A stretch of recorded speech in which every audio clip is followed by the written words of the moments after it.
بسم اللہ الرحمن الرحیم۔ السلام علیکم ورحمۃ اللہ وبرکاتہ۔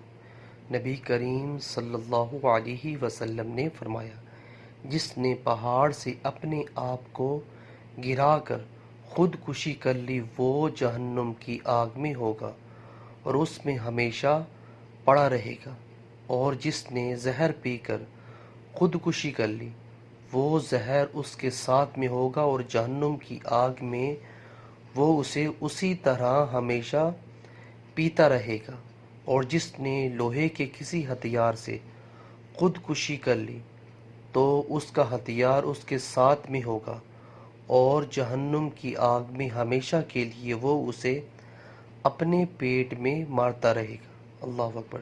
صحیح بخاری کی حدیث ہے۔ سو ویورز، ویڈیو کو آگے شیئر کریں۔ جزاک اللہ۔ السلام علیکم ورحمۃ اللہ وبرکاتہ۔